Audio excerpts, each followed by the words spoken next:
जय श्री राम। तो आज हम आ गया है क्लास 12th के मैथ के चौथे चैप्टर में, और जिसका नाम है सारणिक, यानी अंग्रेजी में डिटर्मिनेंट्स। तो 10वीं क्लास में अपने इस प्रकार के जो है दो चर वाले रैखिक समीकरण ऐसे कुछ पढ़े थे। b1y बराबर a2x प्लस b2y। हाँ, याद है? कुछ इस प्रकार के समीकरण थे, जैसे कि 2x प्लस 3y बराबर 5, 4x प्लस 7y बराबर 12, इस प्रकार से। तो इस समीकरण को अगर मुझे सारणिक के रूप में दर्शाना हो तो मैं ऐसे दर्शा सकता हूँ: a1 b1 a2 b2, x y बराबर c1 c2। सारणिक की मल्टीप्लाई करनी सीखी, सॉरी आव्यूह की मल्टीप्लाई करनी सीखी थी पिछले चैप्टर में, आव्यूह में। तो देखो मल्टीप्लाई करके ये जो है ये बनता है या नहीं बनता है। ठीक है, देखो ध्यान से। अब हमने 10वीं क्लास में पढ़ा था कि अगर a1 a2 बराबर ना हो b1 बटा b2 के, तब क्या होगा? तब एक अद्वितीय इधर से जाएगा या इधर? अद्वितीय पता नहीं, यूनिक हल होता है। ठीक है,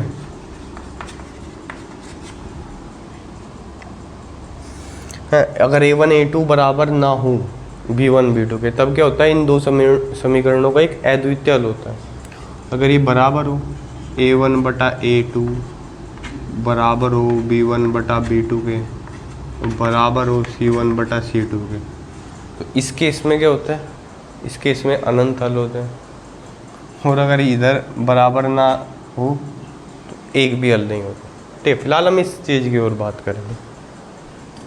तो इसके अगर मैं क्रॉस मल्टीप्लाई कर दूँ तो a1 b2 बराबर ना हो b2 a1 के, ये इसको इधर ले आए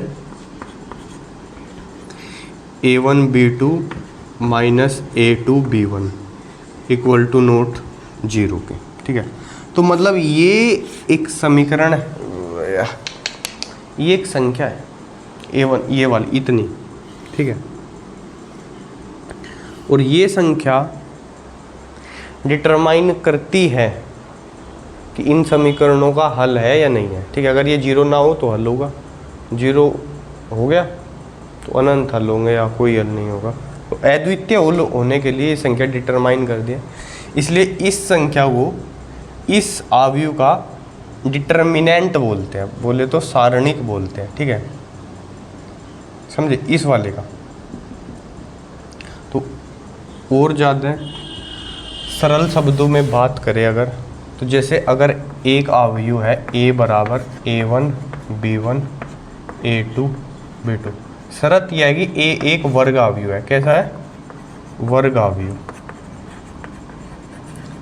ठीक है, जैसे ये वाला 2 गुणा 2 क्रम का आव्यूह है, ऐसे।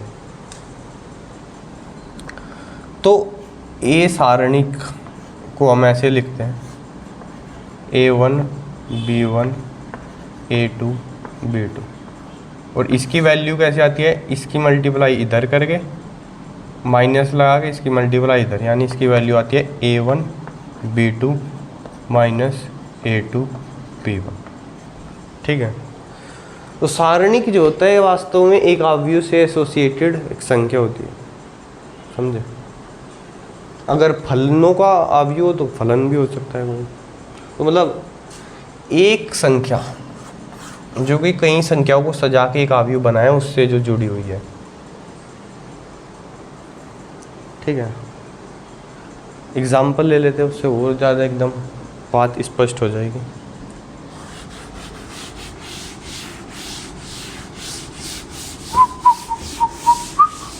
समझो ये आव्यूह है 1 2 3 5, तो उसका सारणिक क्या हो जाएगा 1 2 3 5, 5 एकम 5 माइनस 3 दूनी 6, आंसर आ गया -1।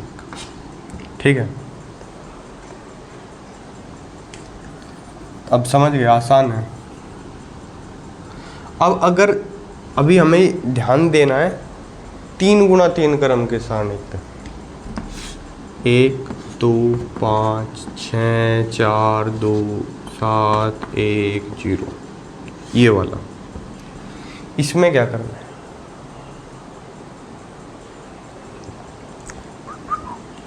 इसको एक्चुअली हमें एक्सपेंड करना है। क्या करना है, एक्सपेंड करके हम इसको 2 गुणा 2 वाले में बदलेंगे और फिर तब इसका आंसर आएगा।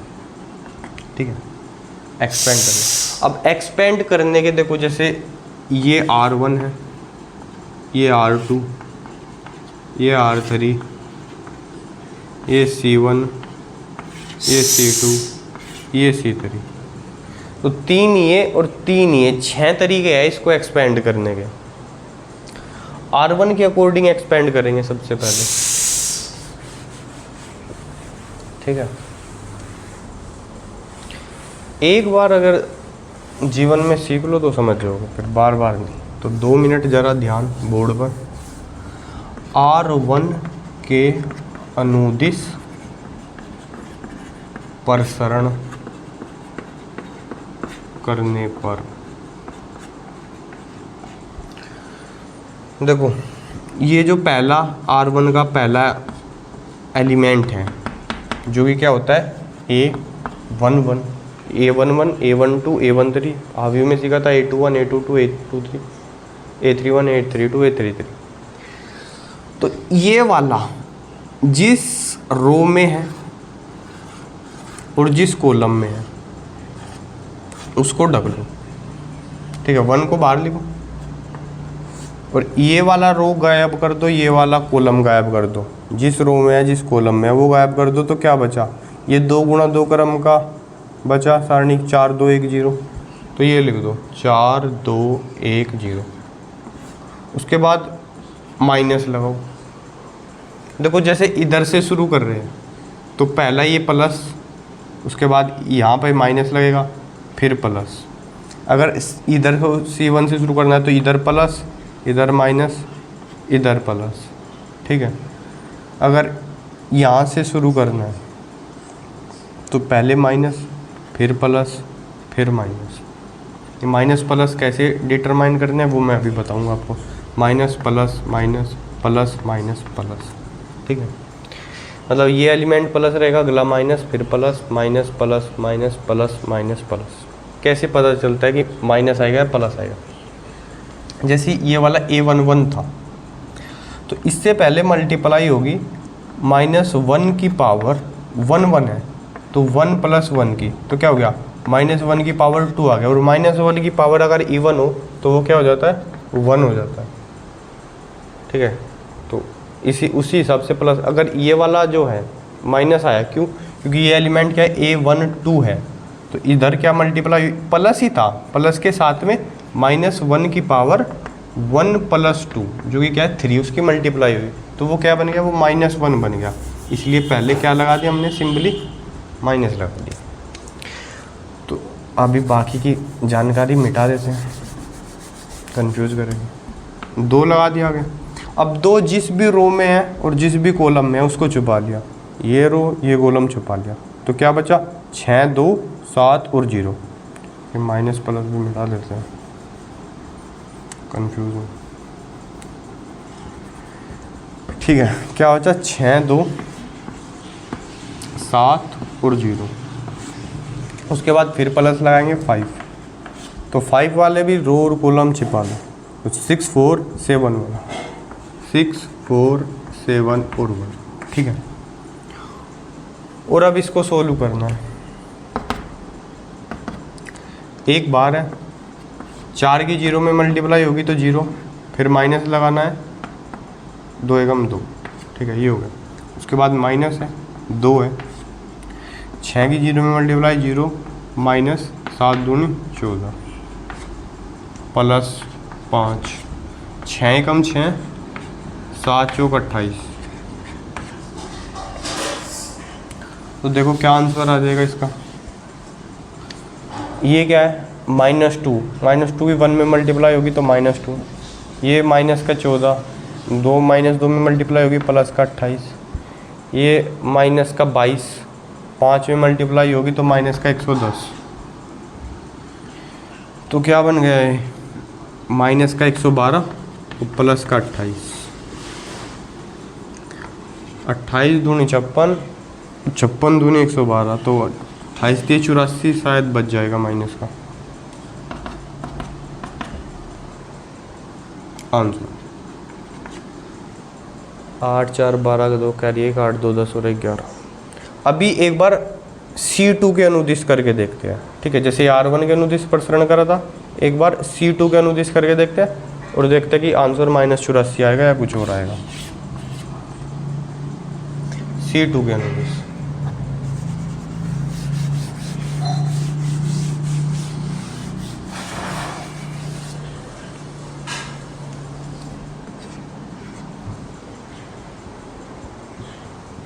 तो पहले ये देखो, ये A21 है, इधर माइनस है, पहले माइनस लेना है फिर प्लस फिर माइनस। ये 1-2 बार करोगे क्वेश्चन याद हो जाएगा खुद ही। तो -2 बाहर लिख लिया।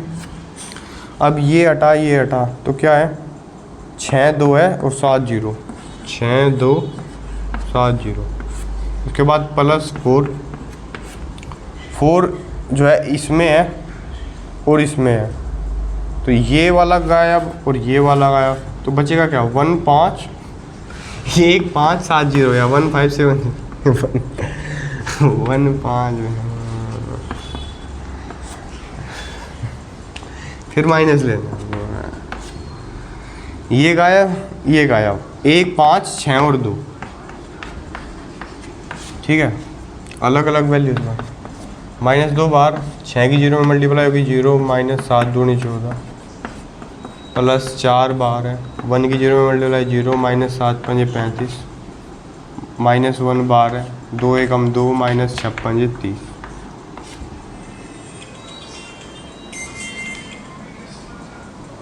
तो ये क्या हो गया -14 और 2 -2 क्या हो गया 28 हो गया, 35 दूनी 70 दूनी 140, तो माइनस का 140 हो गया।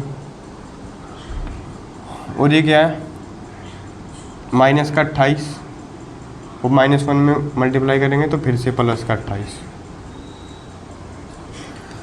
तो क्या हो गया प्लस का 56 है 28 28 माइनस का 140, 40 गए 16 गए, आंसर इसका भी माइनस का 84, ठीक है। देखो R1 के अनुदिश फैलाया था तो भी -84, C2 के ऐसे तुम C3 C1 R2 R3 चाहो तो खुद करके देख सकते हो, ठीक है।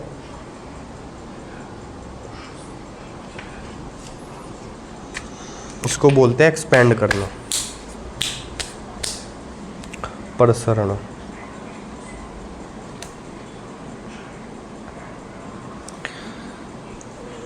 अच्छा एक चीज़ और, अगर मैं इसको C3 के अनुदिश प्रसरण करूं तो देखो क्या फ़ायदा होगा उसमें, ये 5 लेना पड़ेगा, ये 2 लेना पड़ेगा, ये वाला नहीं लेना पड़ेगा क्योंकि ये तो 0 है। तो जब 0 लूँगा मैं तो जो कुछ भी बनेगा उसको तो फिर 0 से मल्टीप्लाई होकर 0 ही बनेगा, तो 2 बार ही देखना पड़ेगा।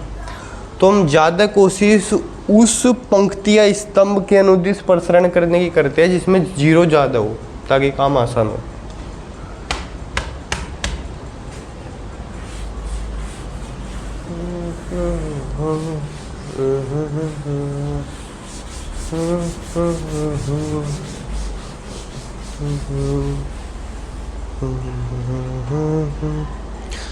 तो इसके बाद एक्सरसाइज ये है, उसमें यही सब है।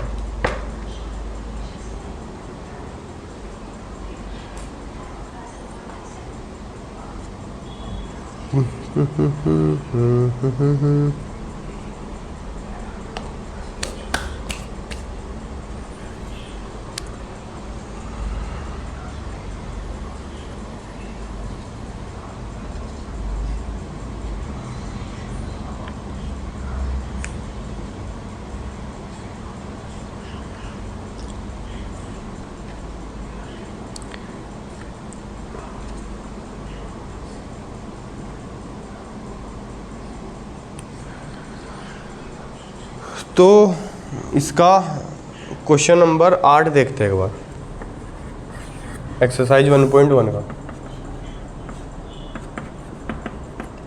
ये क्या है, x 2 18 और x बराबर 6 2 18 और 6। तुम कहोगे तो हो गया, आव्यूह में सीखा तो था कि x की जगह 6 है, इधर भी 6 है, यहाँ 18 है, यहाँ 2 है, तो x की वैल्यू क्या आएगी 6 आंसर। चलो सवाल का तो, बट वेट, ये आव्यूह नहीं है, ठीक है।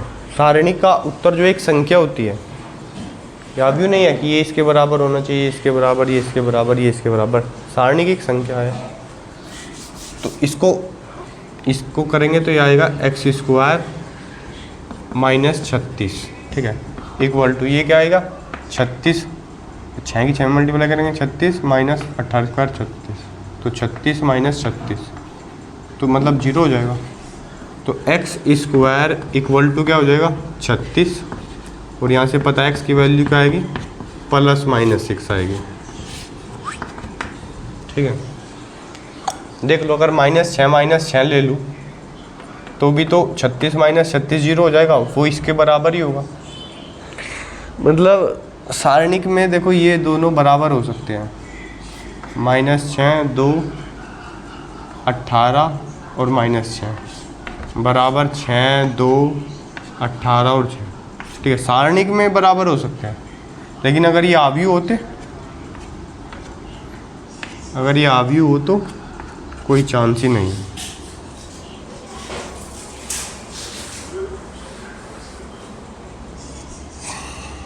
तो बाकी तो सब ऐसे ही है, एक्सपेंड करके देखना है, वो तुम देख सकते हो।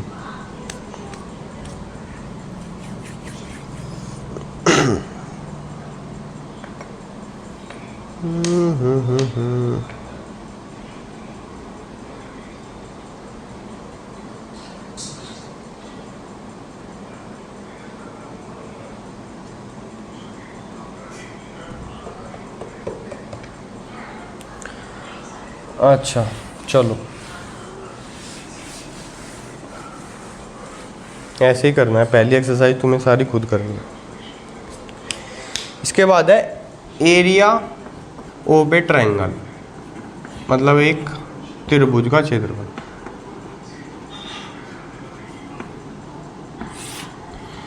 सपोज एक ट्रायंगल है, इसके पॉइंट्स है ये ए, x1 y1, ये b x2 y2, और ये c x3 y3।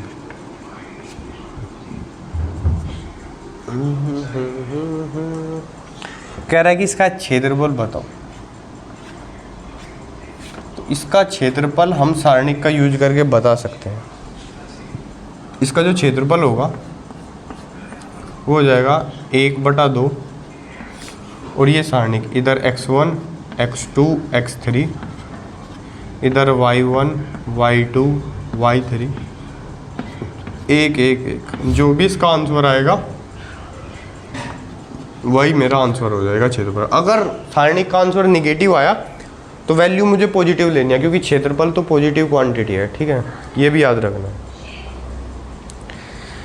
जैसे एक्सरसाइज का क्वेश्चन नंबर पहला कर लेते हैं, फाइंड एरिया ऑफ, उस त्रिभुज का क्षेत्रफल बताओ जिसके जो है ये बिंदु दिए हुए हैं 1 0 6 0 और 4 3, ठीक है। क्या क्या दिया है, 1 0 6 0 और 4 3।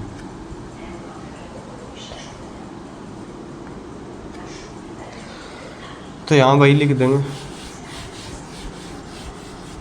x की वैल्यू क्या है 1 6 4, y की 0 0 और 3 और 1 1।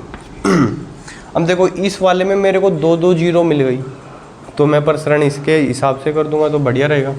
1/2 बाहर है, पहले वाले के हिसाब से तो 0 हो जाएगा सब कुछ, और ये माइनस होना था, ठीक है, फिर प्लस और उसके बाद फिर माइनस का 3। अब देखो 3 किस किस पंक्ति में है, किस किस पंक्ति में, किस किस स्तंभ में, वो छिपा लो। ये गया तो ये सारणिक बजेगा 1 1 6 1। ठीक है, तो इसको तो मिटा ही दो, 1/2 बाहर,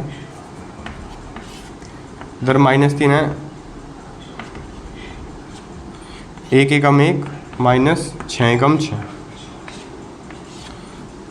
तो 1 में से 6 गया -5, -5 के -3 में गुणा करेंगे 15, तो 15/2 और स्क्वायर यूनिट, जो भी यूनिट होगी वो क्षेत्रफल आ गया।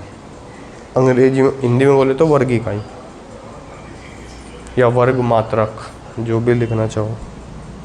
अगर ये सब सेंटीमीटर में होते तो हम कहते सेंटीमीटर स्क्वायर, मीटर में होते तो मीटर स्क्वायर।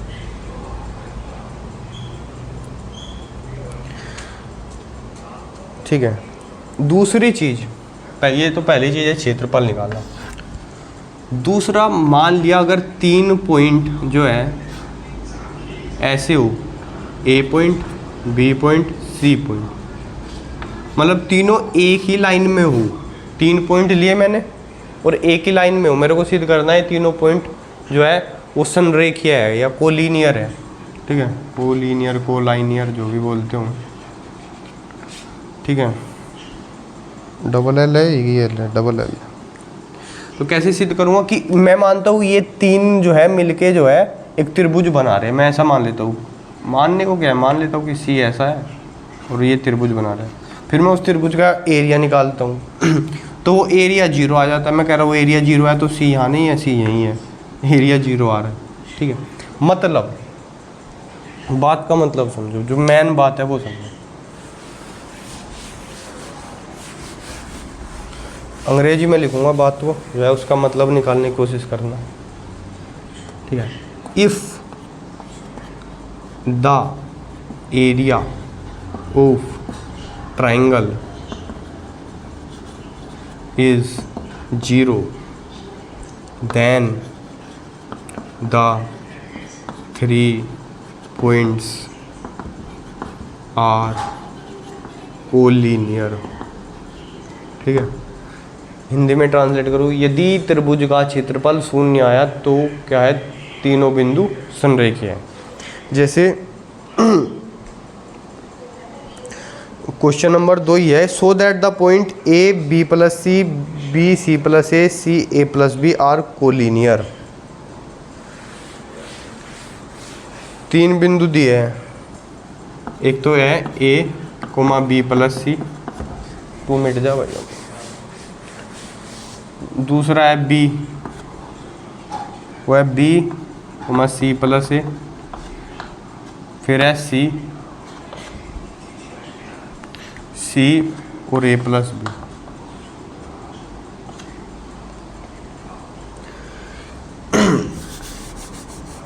तो त्रिभुज का क्षेत्रफल लिखेंगे बराबर 1/2 A B C, B plus C, C plus A plus B, 1 1 1। ये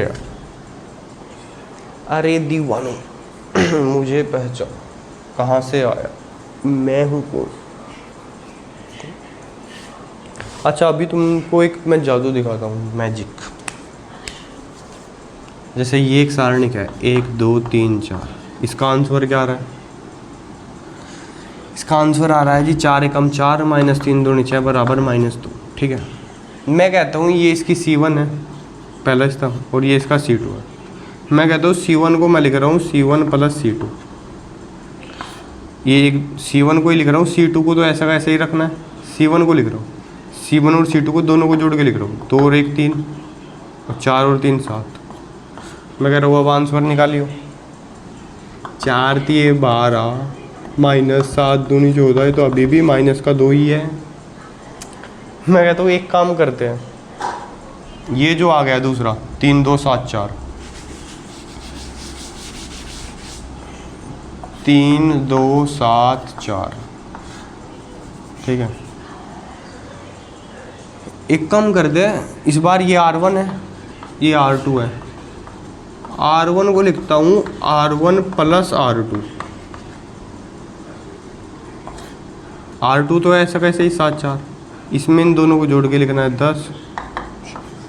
आंसर निकालो, 10 चौक 40 माइनस 7 6 42, अभी भी -2। क्या हो रहा है? चलो एक काम करते हैं, R1 को लिखते हैं R1 प्लस 10 गुना R2। मतलब R2 तो ऐसा का ऐसे ही रखना है, R1 के लिए इसमें 10 की गुना करो, 70 3 73 40 2 42। अब आंसर निकाल के देखते हैं, 73 गुना 4 280 12 292 माइनस 40 7 280 7 दूनी 14 294। अभी भी -2। क्या हो रहा है?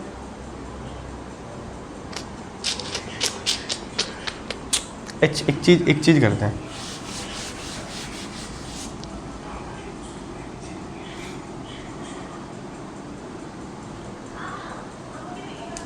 एक दो देखो दोनों स्तंभ बराबर है। आंसर निकाले क्या आएगा, 2 एकम 2 माइनस 2 एकम 2 बराबर 0। मैं क्यों कर रहा हूँ पता चल जाएगा अभी धीरे धीरे। 2 3 2 3 स्तंभ अलग अलग है, इस बार 2 पंक्तियाँ बराबर है। आंसर निकालो, 3 दूनी 6 माइनस 2 3 6 0। एक काम करते हैं, 3 गुना 3 क्रम का अवयव लेते हैं।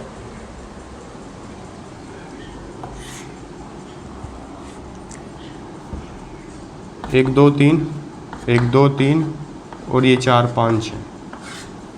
इसका आंसर निकालते हैं, कैसे प्रसार करना है। R1 के अनुदिश कर लेते हैं, पहले 1 लेंगे, ये गया, अब ये गया, 6 दूनी 12 3 5 15 माइनस का 3 हो गया, माइनस लगाया फिर 1 लिया, ये गायब, 6 दूनी 12 3 5 15 फिर माइनस का 3 हो गया, इस बार 4 लिया, ये गायब, 3 दूनी 6 और माइनस 3 दूनी 6 0 हो गया। ये क्या है, ये -3 है, ये +3 है, ये 0 है, बराबर 0। तो हमने क्या सीखा? देखो हमने, ये दोनों सेम थी ना, 2 स्तंभ। हमने ये सीखा पहली चीज़ कि अगर मैं R1 को R1 प्लस R2 करके लिख दूँ तो आंसर में बदलाव नहीं होता है। C1 को C1 plus C2 plus C3 ऐसे करके लिख दूँगा, आंसर में बदलाव नहीं होगा। मैंने R1 को R1 प्लस 10 R2 किया था, कुछ भी n संख्या लेके फिर R2 कर दिया, उसमें आंसर में बदलाव नहीं होगा। ठीक है। तीसरी चीज़, अगर दो पंक्ति या स्तंभ अगर सेम हो तो आंसर क्या हो जाता है, 0 हो जाता है। कोई पंक्ति या स्तंभ पूरे के पूरे ही 0 हो तो भी तो आंसर 0 होएगा ही। 5 0 -2 0 = 0। ठीक है। तो क्या होता है, अगर तुम किसी दो पंक्ति को सेम कर दिया, मान लिया तुमने 1 2 1 2, तो पहली पंक्ति को मैं ऐसे भी तो लिख सकता हूँ, R1 को R1 माइनस R2 करके, आंसर में चेंज नहीं होगा। इसमें से गया 0, इसमें से गया 0 1 2, तो आंसर क्या हो जाता है, 0। मतलब अगर दो सेम हो गए पंक्ति या स्तंभ जो भी, तो आंसर 0 हो जाता है। तो मैं ये सब क्यों करने लगा इधर, ये करने के बजाय हाँ इसका यूज करेंगे। ये जो C1 है, C1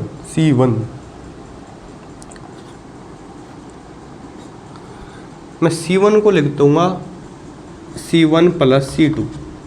ये C1 है, ये C2 है, दोनों को जोड़ दिया तो त्रिभुज का क्षेत्रफल क्या चल रहा है जी, A plus B plus C हो गया। यहाँ तो यहाँ B plus C plus A, मतलब उसको भी A plus B plus C लिख सकते हैं। यहाँ C plus A plus B, उसको भी A plus B plus C लिख सकते हैं। ये B plus C, C plus A plus B, 1 1 1। अब देखो, अगर पंक्ति में या स्तंभ में तीनों एलिमेंट कॉमन मिल रहे हैं, सेम मिल रहे हैं, तो उसको कॉमन बाहर निकाल सकते हैं। एक में से, एक स्तंभ में से, पूरे में से, या एक पंक्ति में से। ठीक है, तो इसको पूरे को बाहर निकाल लेते हैं। 1/2 a + b + c बाहर आ गया जी। क्या बचा? 1 1 1 बचा, कॉमन आ गया बाहर। b + c, c + a + b, इधर भी 1 1 1 है। दो स्तंभ क्या हो गए जी? बराबर हो गए। दो स्तंभ बराबर, तो सारणिक का मान 0, सारणिक का मान 0, तो त्रिभुज का क्षेत्रफल 0, त्रिभुज का क्षेत्रफल 0, मतलब बिंदु हो गए जी संरेखीय, बिंदु संरेखीय है। The points are collinear. जय हिंद।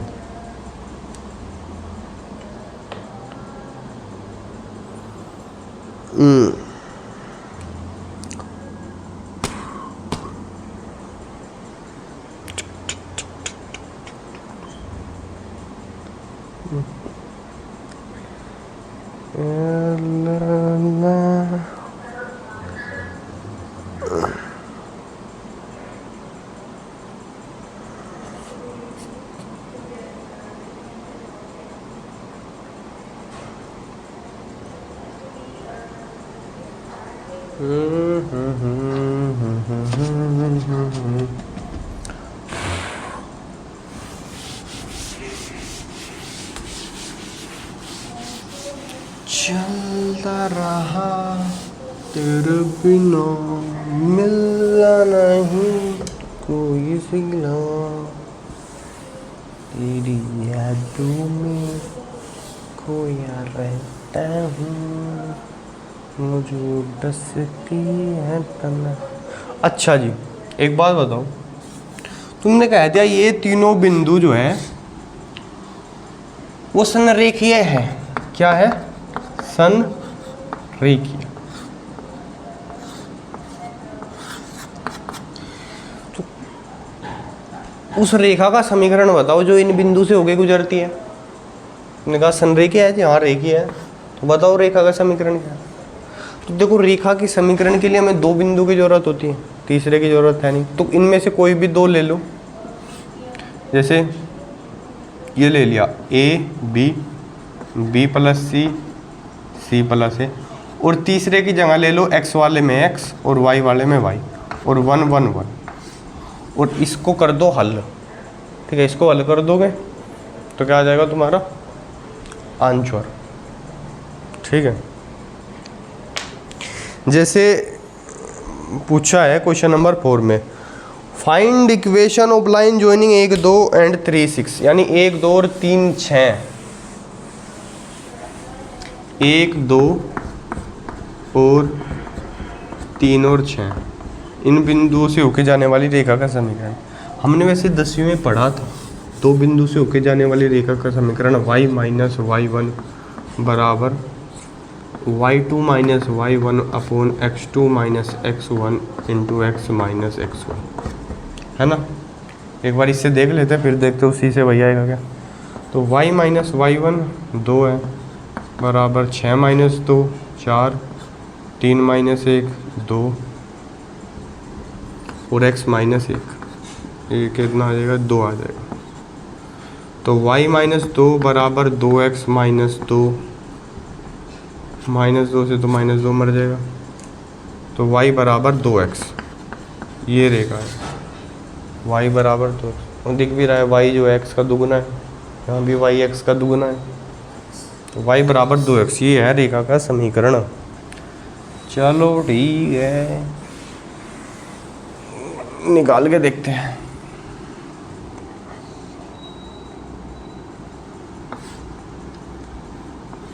इसमें 1/2 लगाने की जरूरत नहीं है शायद। तो 1 3 x x की वैल्यू, 2 6 y की वैल्यू 1 1 1। Let's solve this. एक काम करते हैं, 2 0 बना लेते हैं। देखो 1 में से 1 जाएगा 0, इधर 1 में से 1 जाएगा 0। तो जी हम कहते हैं कि मैं R1 को लिख रहा हूँ, R1 में से R2 घटा के और R2 को लिख रहा हूँ R2 में से R3 घटा के, तुमने कहा घटा दो जी। तो 1 में से 3 जाएगा माइनस का 2, 2 में से 6 जाएगा माइनस का 4, इधर हो गया 0। 3 में से x जाएगा 3 माइनस x, 6 में से y जाएगा 6 माइनस y, इधर हो गया 0। ठीक है, अब R3 तो ऐसे कैसे ही x y है। अब इस वाले के अनुदिश प्रसरण कर देंगे, प्लस माइनस प्लस, तो ये प्लस होता है, ये माइनस होता है, ये प्लस होएगा। ये दो तो जीरो ही है, 0 माइनस 0 प्लस 1, ये तो ये छिपा लिया, ये छिपा लिया।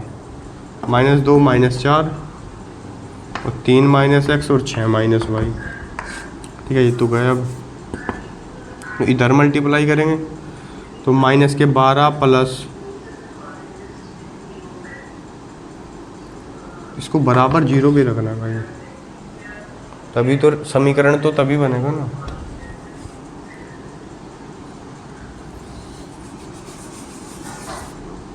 -12 प्लस के 2y और माइनस लगा के इन दोनों की मल्टीप्लाई करनी है, तो -12 और प्लस के 4x बराबर 0। तो क्या बनेगा, -12 प्लस 12 कट जाएगा, 2y माइनस 4x बराबर 0, यानी कि 2y बराबर 4x, यानी कि y बराबर 2x। वही आ गया। ठीक है, समझ गए? बोलो जय माता दी। नीचे का दिख भी रहा था, जस्ट दिख रहा था।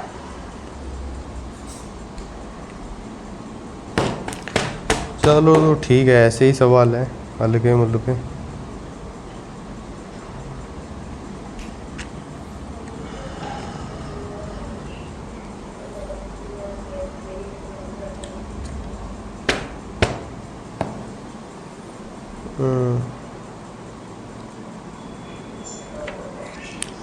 बहुत सारी चीज़ कट गई यार, ये तो प्रॉपर्टी सारे है ही नहीं अब तो।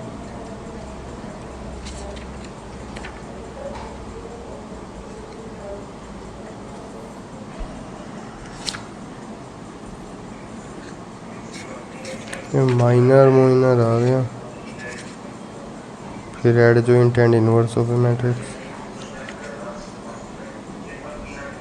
और यार ये चौक से हाथ सफ़ेद हो गए ना, इतना हाथ खराब करते ना, एकदम रूखे रूखे। ठीक है ठीक है।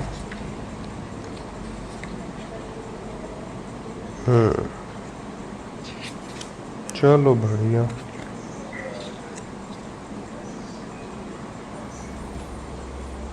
एक सेकंड में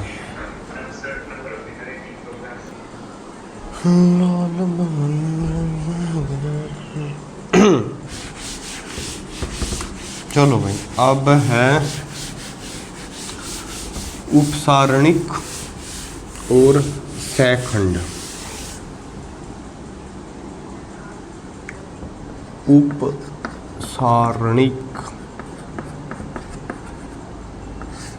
ये अंग्रेजी में है माइनर, माइनर डिटर्मिनेंट या माइनर, और सैखंड है कोफैक्टर। देखो जैसे 1 2 3 4 5 6 7 8 9, ये सारणिक है। इसके प्रत्येक अवयव का एक उपसारणिक होगा। जैसे मुझे 1 का ये जो है 1, इसका उपसारणिक पूछना है, तो इसका उपसारणिक क्या होगा, ये जिस पंक्ति में इसका जो स्तंभ है उसको हटा दो, क्या बचा, 5 6 8 और 9, ये हो गया इसका उपसारणिक। 2 का है, ये हटा दो, 4 6 7 9। ठीक है, तो ये क्या होता है, ये होता है उपसारणिक। ठीक है, क्या है, उपसारणिक। इसका कोई क्वेश्चन है क्या?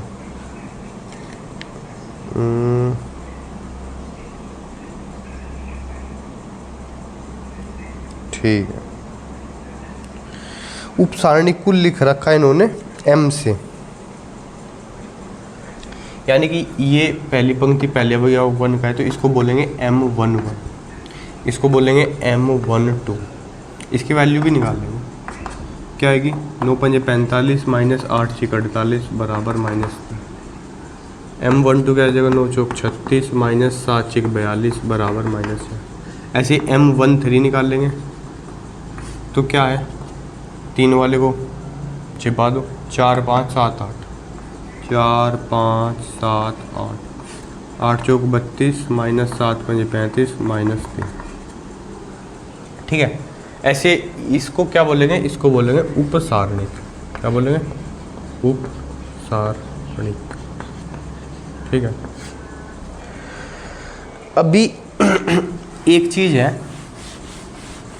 एक और चीज़ है, ये एक चीज़ हो गई, दूसरी है वो है सहखंड।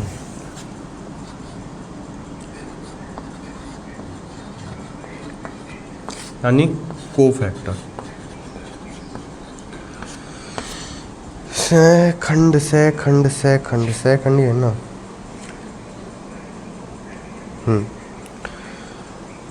तो जो सहखंड है इसको हम लिखेंगे ए से। जैसे मुझे को A11 निकालना है तो देखो अभी M11 निकाल के दिखाया था मैंने।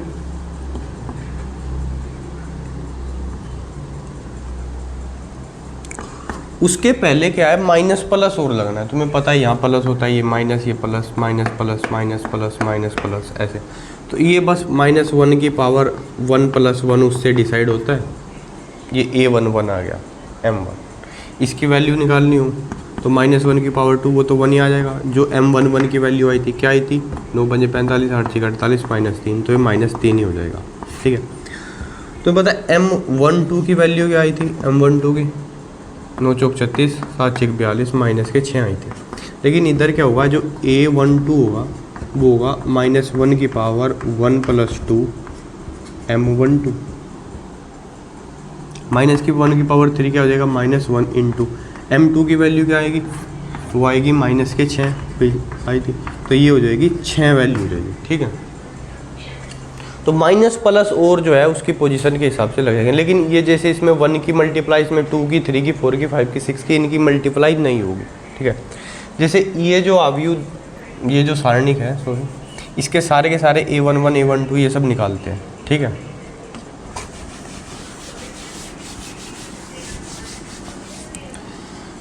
तो A11 A12 A13 A21 A22 A23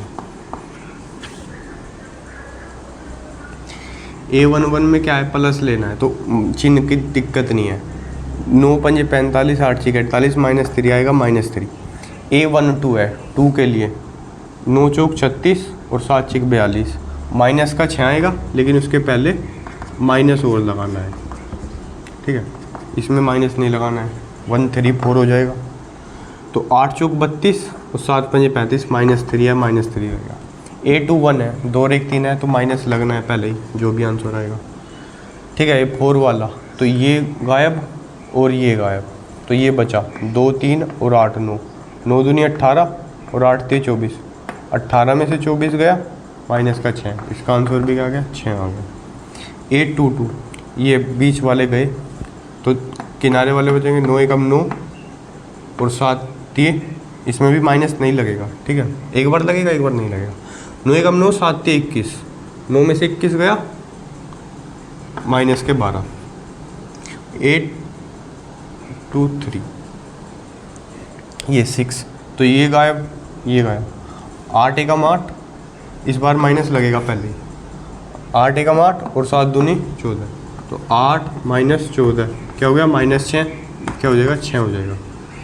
ऐसे ही A31 निकालेंगे 7 को लेके, 6 दूनी 12 5 3 15 माइनस का 3।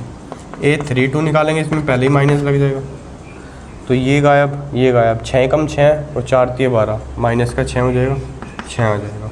A33 निकाल लेंगे। ये गायब, ये गायब, 5 कम 5, 4 दूनी 8, माइनस का 3 आ गया। ठीक है, ये आ गई value A11, A12, A13, A21, A22, A23, A31, A22। ये क्या है? ये है कोफैक्टर, सहखंड। ये क्या है? सहखंड्स, कोफैक्टर्स। अब हम क्या करेंगे? एक मैट्रिक्स बनाएंगे ऑफ कोफैक्टर्स। ठीक है, मैट्रिक्स ऑफ कोफैक्टर्स, यानी मैट्रिक्स के अंदर लिखेंगे ऐसे A11, A12, A13, A21, A22, A23, A31, A32, A33। ठीक है, ये क्या हो जाएगा? ये हो जाएगा सहखंडों का आव्यूह, सहखंडों का मैट्रिक्स। ठीक है, इसको रिप्रेजेंट किस चीज़ से करेंगे? कुछ है नहीं, सहखंडों। चलो, ये वैल्यू आ गई सारी की सारी, लिख लेता हूँ। A11 की -3, A12 की 6, फिर -3, फिर 6, फिर माइनस के 12, फिर 6, फिर माइनस के 3, फिर 6, फिर माइनस के 3। ये हो गया। ठीक है, इसको मिटा लेते हैं। देखो, एक चीज़ है, ये थोड़ा सा अलग है, सहखंडज आव्यूह। ठीक है, क्या है? सहखंडज। अंग्रेजी में इसको बोलते हैं एडजॉइंट। ठीक है, और हम शॉर्ट में लिखेंगे ऐसे ADG, एडजॉइंट ए। यानी जो मैंने ये सारणिक लिया है, इसके जो कोरोस्पोंडिंग आव्यूह था ए जो मैट्रिक्स था 1 2 3 4 5 6 7 8 9, उसके सहखंडों का ये आव्यूह है। ये क्या है? सहखंडों का आव्यूह। ठीक है, मैट्रिक्स ऑफ कोफैक्टर्स। तो इस A का जो एडजॉइंट होता है वो होता है, देखो, A आव्यूह का एडजॉइंट होता है जो उसके सारणिक के जो सहखंडों का आव्यूह है, उसके सारणिक के जो सहखंडों का आव्यूह है उसका परिवर्त, उसका ट्रांसपोज। यानी कि A11 इधर आएगा, मतलब ये जो रो है वो बन जाएगी कॉलम। A12 इधर, A13 इधर, A21, A22, A23, A31, A32, A33। तो वो ये A आव्यूह है, ये जो है उसका सारणिक है। ठीक है, और ये है एडजॉइंट ए। एडजॉइंट ए कैसे निकाला? पहले इस सारणिक के सहखंड निकाले, ये A11, A12, A3, इन सहखंडों का एक आव्यूह बनाया, उस आव्यूह का परिवर्त करा। ठीक है, एडजॉइंट ए क्या है? सहखंडों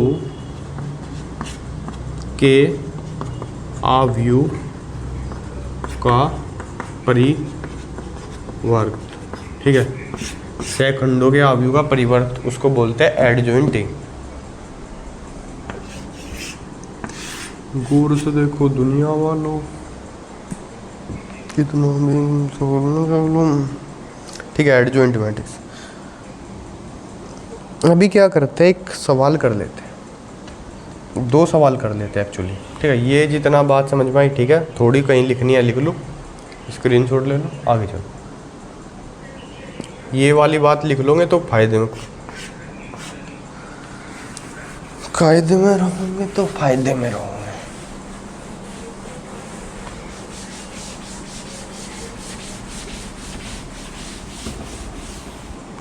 देखो, जैसे एक सारणिक है ये 2 - 4 0 3, कह रहा है इसका माइनर एंड कोफैक्टर्स बताओ।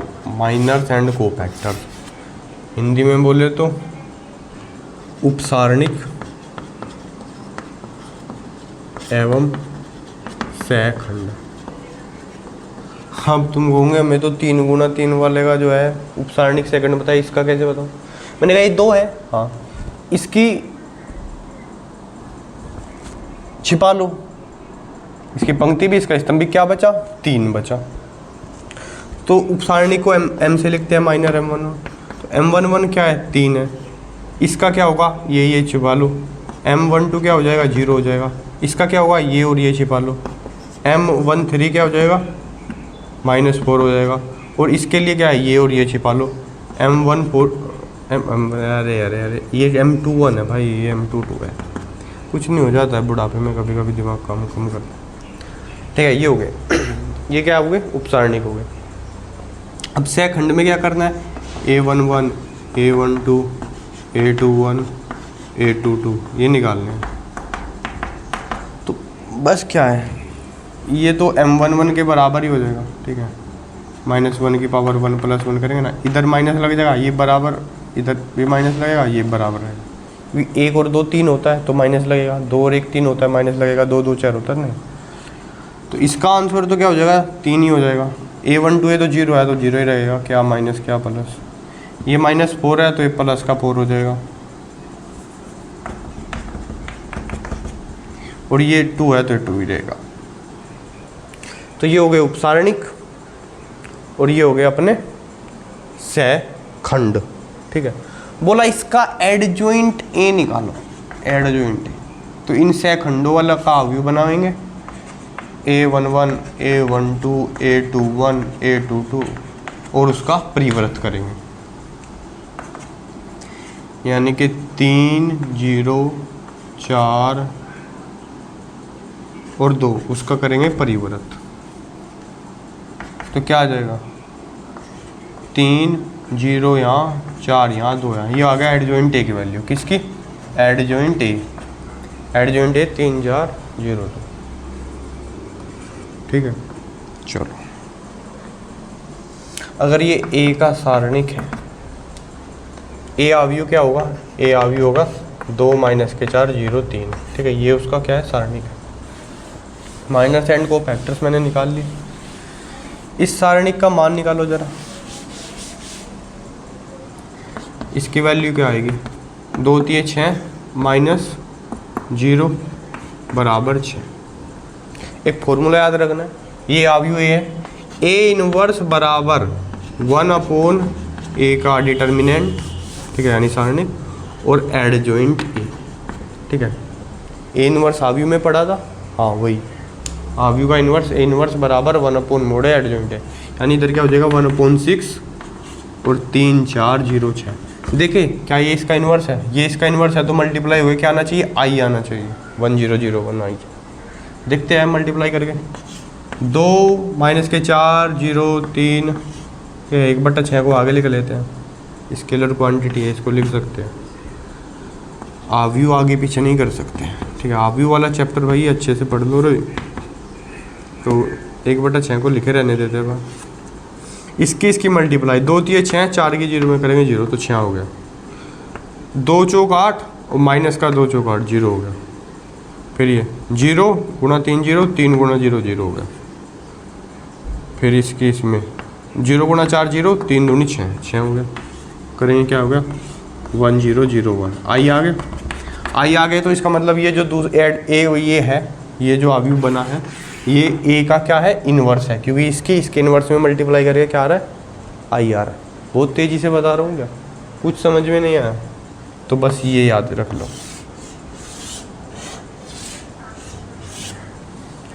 वेरी वेरी इम्पोर्टेंट बात।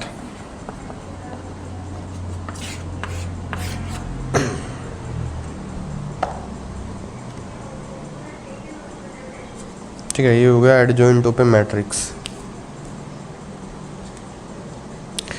एक्चुअली बता क्या प्रॉब्लम होती है, जब ये चाक का डस्ट जो है हाथ पे लग जाता है और जब इससे फिर पेज पलटना पड़े ना, वो ऐसे खर्र जैसा महसूस होता है, बहुत बेकार लगता है। ऐसे वो फ्रिक्शन देता है ना पेज, वो बड़ा दिमाग खराब।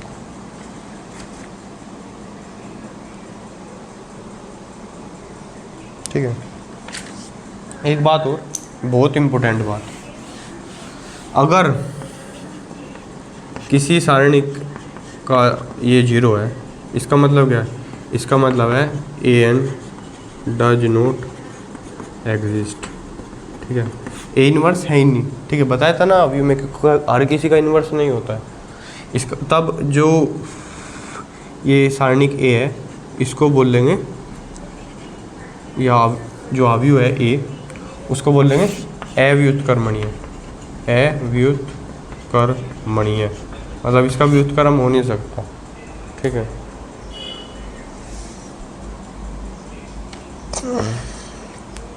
ओके,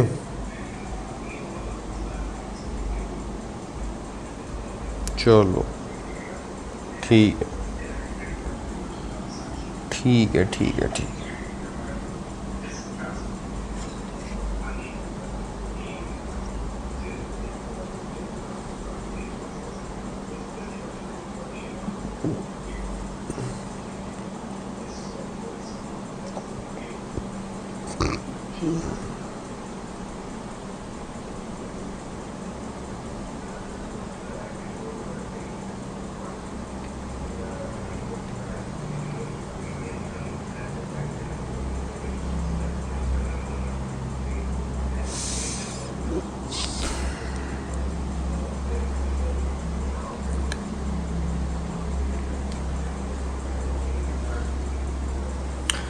चलो ठीक है।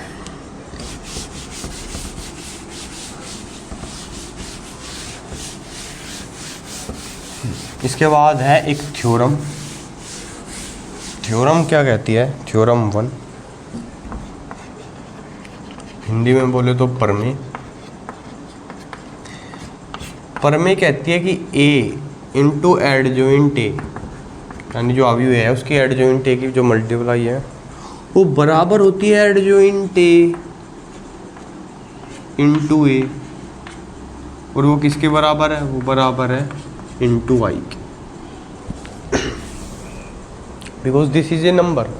तो इसकी अवयव में गुणा करनी जरूरी है, क्योंकि इधर अवयव की अवयव गुणा हो रही है, इधर अवयव की अवयव गुणा हो रही है, बराबर इसके।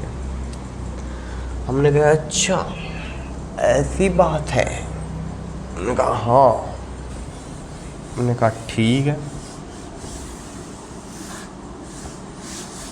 हमने कहा एक काम करते हैं,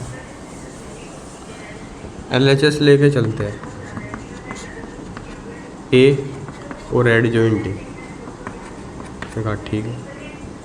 मैंने कहा इससे भाग दे देते हैं और इसी से गुणा कर देते हैं।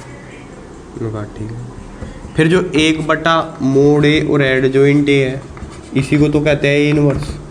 तो ये क्या हो गया? ए इनवर्स हो गया। ए इनवर्स मोड, ये तो संख्या है। ए इनवर्स क्या होगा? आई होगा, ठीक है। अवयव में पढ़ा होगा, नहीं पढ़ा तो बाद में बराबर ही है, सिद्ध हो गया है जी, सिद्ध हो गया।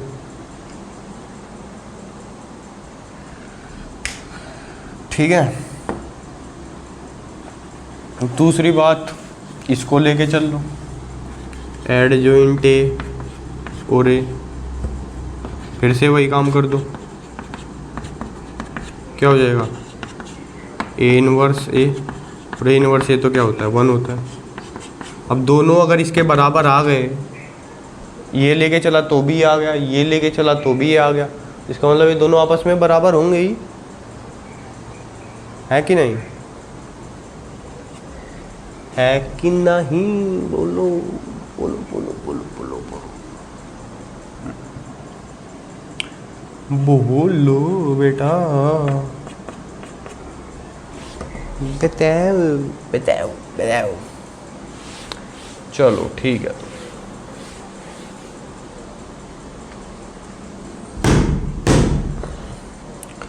अच्छा, एक बात बतानी रह गई, क्योंकि इसने सारणी की प्रॉपर्टी जो है सिलेबस में से हटा रखी है, इसलिए बतानी रह गई। जैसे एक सारणिक है,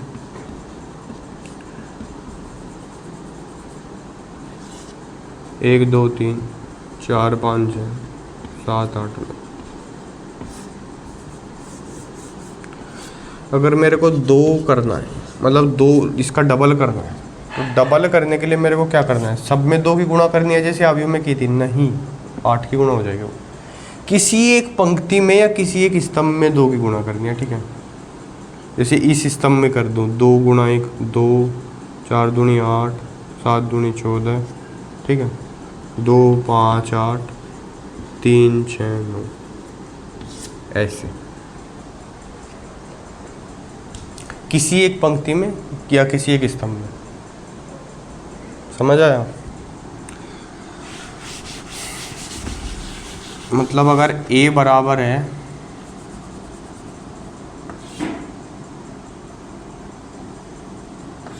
A 0 0 0 A 0 0 0 A, तुम कह रहे हो कि जी n गुणा कर दो इसको।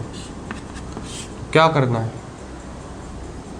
किसी एक पंक्ति में या किसी एक स्तंभ में n की गुणा करनी है। जैसे इस वाली पंक्ति में कर दी A 0 0 0 n A 0 0 0 A, ठीक है।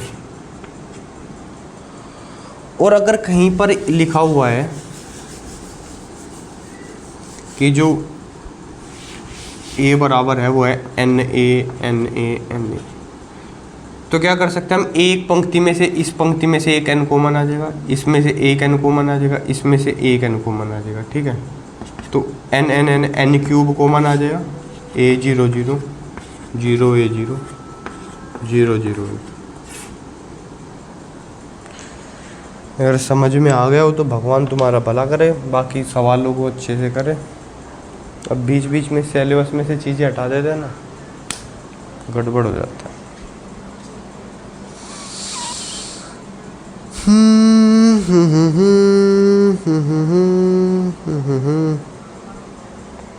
चलो ठीक है, हो गया काम।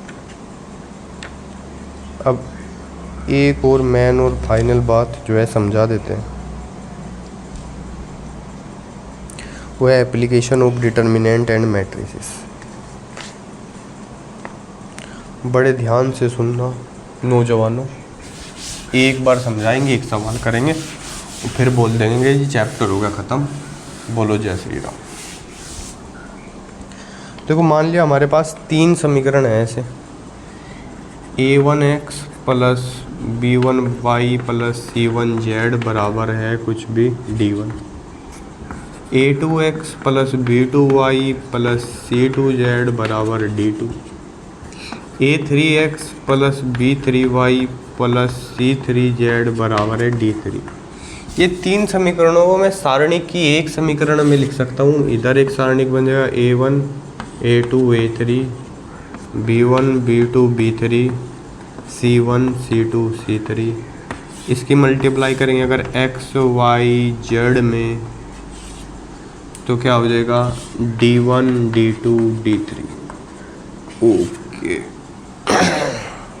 तो नौजवानों, इस समीकरण को ऐसे शॉर्ट में ऐसे लिख देते हैं, इसको A आव्यूह बोल देते हैं, ठीक है। ये A है, इस आव्यूह को बोल देते हैं कैपिटल X इक्वल टू इस आव्यूह को बोल देते हैं B, ठीक है। अगर मेरे को इस कैपिटल X वाले आव्यूह की वैल्यू निकालनी है x y z की, तो दोनों साइड लेफ्ट साइड में A इनवर्स की मल्टीप्लाई कर देंगे, ठीक है। इधर I हो जाएगा, तो x की वैल्यू हो जाएगी A इनवर्स B। मतलब इस आव्यूह का इनवर्स निकालो, उसकी इस B में, B आव्यूह किसका है? D1 D2 D3 वालों का, मल्टीप्लाई कर दो तो इस x की वैल्यू आ जाएगी x y z की। मतलब 3 चर वाली 3 रेखिक समीकरण हल हो जाएगी। समझ गए? एक सवाल इस पे कर लेते हैं और अच्छे से समझ में आएगा, ठीक है। इसको भी बड़े गौर से देखिएगा कृपया करके, हाथ जोड़ के, बिना हाथ जोड़े प्रार्थना है। जैसे एक्सरसाइज 4.5 है, उसका है सवाल नंबर 5, और ये सवाल है 3x minus Y minus 2z बराबर 2, पहली समीकरण। दूसरी है 2y माइनस z बराबर -1, और तीसरी है 3x माइनस 5y बराबर 3।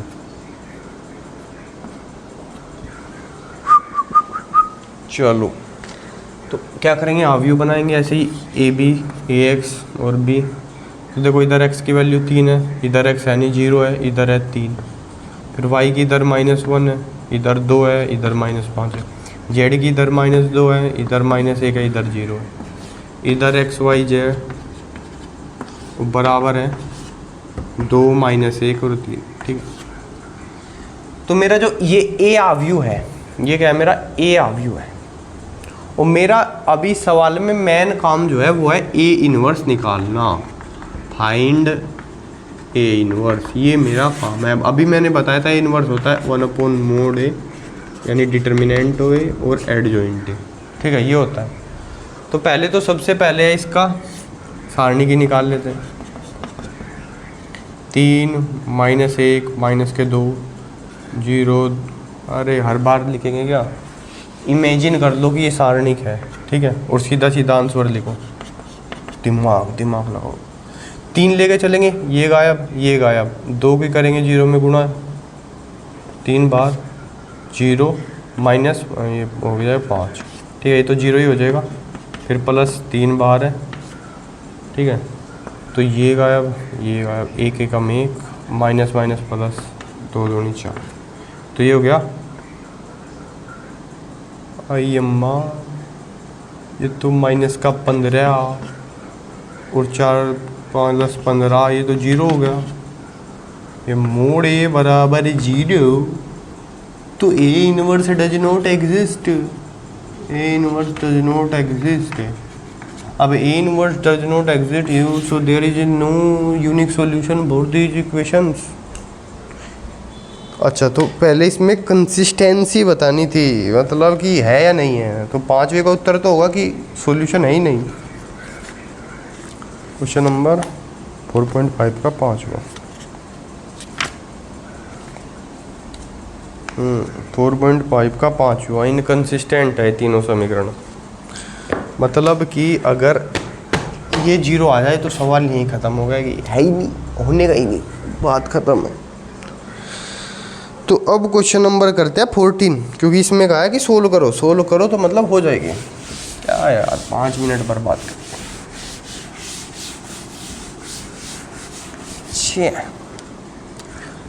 क्वेश्चन नंबर 14, ये क्या है, x minus Y plus 2z बराबर 7, 3x plus 4y minus 5z बराबर -5 और 2x minus Y plus 3z बराबर 12। आव्यूह 1 3 2 माइनस 1 4 माइनस 1 2 माइनस के 5 3 एक्स वाई जेड बराबर है 7 माइनस के 5 और 12। सही भी कर दिया कुछ, x1 और बिजली भाग गई यार। पूरी वीडियो रुक गई, चलो बाद में करेंगे फिर बाकी का। तुरंत ही आ गई, बस परेशान ही करना था हमको यार, इज्जत की बेइज्जती करनी थी इसको बस। ये 3 है भाई, मोड़े लिखेंगे, इसमें तो एक भी 0 नहीं है। अल्लाह 1 लेंगे बाहर, 4 × 12 माइनस 5 एकम 5, फिर -3 ही ले लेते हैं, -3 माइनस माइनस प्लस 2, फिर बाहर 2 लेते थे, 5 माइनस 8 माइनस का 3, तो 12 में से 5 गया 7 और ये -1 -3 जो है प्लस का 3 हो जाएगा और माइनस का 6, तो 7 3 10 में से 6 गया 4, ठीक है। ये वैल्यू आ गई कितनी, 4। तो इधर नोट करके लिख लेते हैं कि वैल्यू है 4। अभी मेरा मेन काम है एडजॉइंट ए निकालना, ठीक है, एडजॉइंट ए निकालना। एडजॉइंट ए निकालने के लिए क्या करना पड़ेगा, A11 A12 A13 A21 A22 A23 A31 A32 A33, ये निकालने पड़ेंगे सारे के सारे। चलो भाई ठीक है, निकालो। एक काम करता हूँ, निकाल के सीधा सीधा वैल्यू रखता रहूँगा, इधर A11 की, इधर A12 की, इधर A13 की, ऐसे ही करके, ठीक है। चलो A11 की निकालो, ये गायब, ये गायब, 4 × 12 उनमें से 5 गया 7, माइनस प्लस कुछ नहीं लगेगा, A12 इसमें लगेगा, एक तो -1 पहले ही है, ये वाला -1 की कोई वैल्यू नहीं है, ठीक है, माइनस लगेगा, जो उस उत्तर आएगा उस पर लगेगा। देखो इसको गायब करा तो इसका हो गया 3 माइनस के 5 और 2 3, तो 3 3 9 और माइनस लगाया और 5 दूनी 10, 9 माइनस माइनस 10 हो गया 19। ठीक है, 19 पे माइनस लगेगा। अभी इसके पास माइनस था, उसकी कोई वैल्यू नहीं है, 19 पे माइनस लगेगा क्योंकि A12 है, तो माइनस का 19। ठीक है, इधर माइनस नहीं लगेगा तीसरे पे। तो जी ये मिटा लो, ये मिटा लो, ये क्या हो जाएगा, माइनस का 3 और माइनस का 8 माइनस 11। फिर इधर आ गए, ये गायब, ये गायब, माइनस का 3 और माइनस माइनस प्लस का 2, माइनस 1 है लेकिन इसमें माइनस लगेगा तो प्लस का 1 हो जाएगा। गलती ना कर दूँ मैं, इतना शॉर्ट कर दूँ। ठीक है, ये A11 A12 A13 शिकायतें है ना, अभी बस करना है सीधा। अभी A22 करना है, ये गायब, ये गायब, A22, ये गायब, ये गायब, तो 3 एकम 3 और 2 दूनी 4 माइनस 1 हो गया। फिर ये गायब और ये गायब, तो -1 और +2, माइनस का 1 और प्लस का 2, क्या बचेगा प्लस का 1, लेकिन इसमें तो माइनस लगना है तो -1। इधर आ गए, ये ख़त्म, ये ख़त्म, -5 और 4 माइनस का 3 और ये 3 1 है तो माइनस का 3 ही रहेगा। फिर इधर आ गए, ये गायब, ये गायब, माइनस का 5 और -6 -11 और एक माइनस आगे लगना है तो 11 हो गया। इधर आ गए, 4 एकम 4 और 3 7, माइनस लगेगा नहीं तो 7। ये एडजॉइंट आ गया, सीधा A इनवर्स ही लिख देता हूँ। A इनवर्स क्या होता है, 1/mod A एडजॉइंट है तो 1/4 से भाग भी देता हूँ, ये हो गया A इनवर्स। ठीक है, अब ये जो A इनवर्स है इसकी इसमें B में मल्टीप्लाई करके जो है XYZ आ जाएगा। X जो मेरा अवयव है, X अवयव है जिसमें XYZ ये 3 अवयव है। ठीक है, तो इसकी वैल्यू क्या आ जाएगी, सीधा मल्टीप्लाई कर दो। A इनवर्स में 7 माइनस के 5 12, इसकी मल्टीप्लाई करेंगे सीधा। तो देखो इस पंक्ति की 1/4 बार बैठा ही हुआ है, इस पंक्ति की सिस्टम 7 7 49 माइनस के 5 और माइनस के 36, ये x की वैल्यू आ गई, 4 से भाग भी देना है।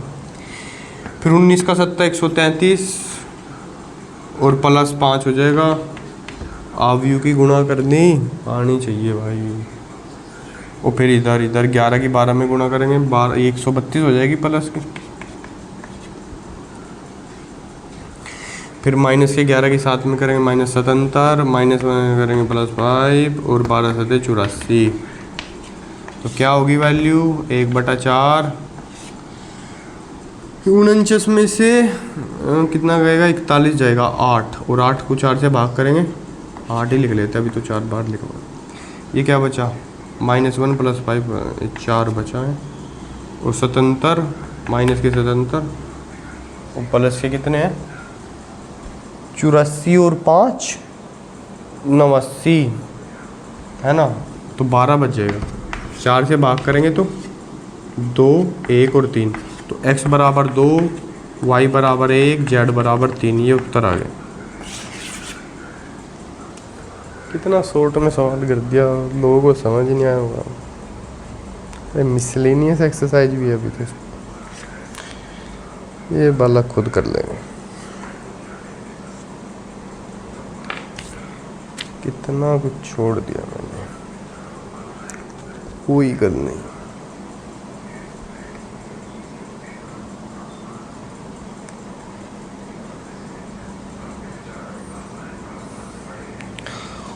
अच्छा भाई कहाँ तक आ गए थे, एक बार है 4.5 का 14वां सवाल। x वैल्यू 2, y की 1, z की 3, चलो हो गया काम। ऐसे करना है, ठीक है, यही मेन चीज़ है भाई, यही मेन चीज़ है, समझ गए। ए अवयव बनाना था, उसका इन्वर्स करना था। इन्वर्स करने के लिए फॉर्मूला होता है एक मोड ए एडजॉइंट है, तो मोड ए निकाला वो 4 आ गया। फिर एडजॉइंट ए निकाला, एडजॉइंट ए निकालने के लिए क्या करना पड़ेगा, सहखंडों का अवयव बनाएंगे, A11 A12 A13, उसका परिवर्त कर देंगे। मैंने सीधा करके सीधी वैल्यू लिख दी, सीधा ये ए इनवर्स हो गया, ठीक है। इसकी मल्टीप्लाई साहब में करी बी में, तो ये एक्स वाई जेड की वैल्यू आ गई सीधा। जय श्री राम।